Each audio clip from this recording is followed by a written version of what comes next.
Hey, let me show you my bike for Transcontinental, okay? So I'm taking my favorite Spiegel bikes, Diablo. Little larger frame, that was one of the decisions here. I can fit larger bottles, just more space to connect backs and all the luggage and stuff that I need to bring with me. Let's start with the wheels. Astro Radial with DT Swiss 350, running Continental ASTR tubeless. I got some long reach Ultegras so I can fit these tires here.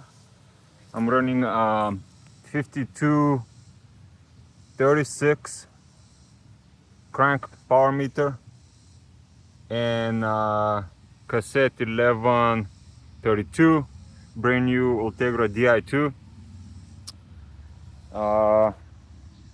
What else? We got 1 liter bottle here, side entry, second bottle, third 1 liter bottle, and fourth's gonna be in my back pocket.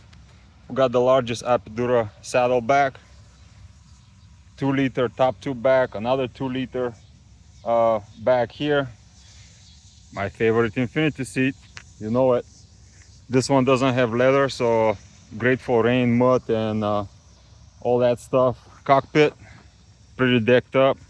We have the GPS here. I got my quad lock from my phone here. You gotta have a bell per the rules. 2 monster lights, really excited about those. They are the Phoenix M65R headlight, repurposed as you know, main lights for my bikes, but they're really for to connect them on your head or helmet. They last 20 hours at 400 lumens each, with 1 battery each, 18650. That's 35 milliampere hours, and I will have 3 spares. So that's really exciting stuff. But yeah, I think that's the bike that I'm taking with me. And the race starts next week, so wish me luck.